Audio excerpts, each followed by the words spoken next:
Hi guys and welcome to another video. So in this video we're gonna talk about Boolean values. Okay, so this is the most interesting data type that I find. So let's get started.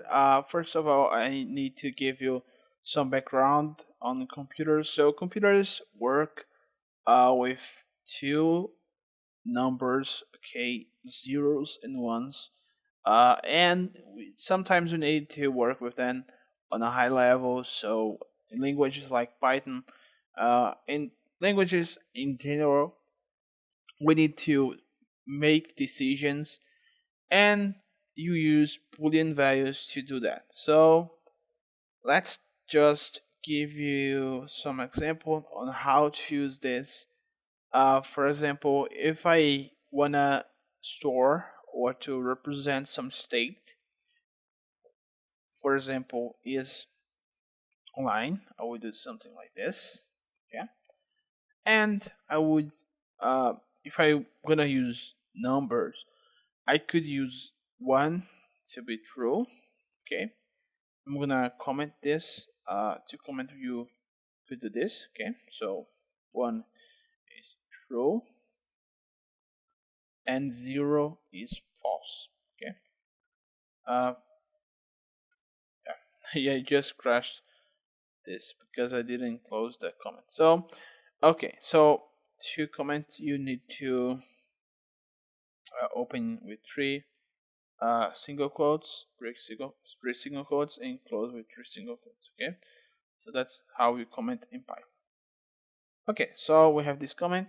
Not too much there, but the idea is that in languages such as C, you would basically use this a method to deal with Boolean values. Okay, but in Python we have a type which is a keyword. If you type true, we're gonna see that the syntax is highlighted, which means that this is a keyword.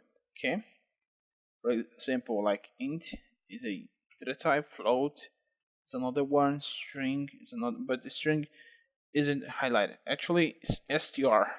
My bad. So str is a data type, and also it is highlighted. So we have true. If I type this, I just get the same output, and false. If I do this, I will get the same output. But what we could do is to store the data type, the Boolean data type, on a variable. For example, is online, which could be true or could be false.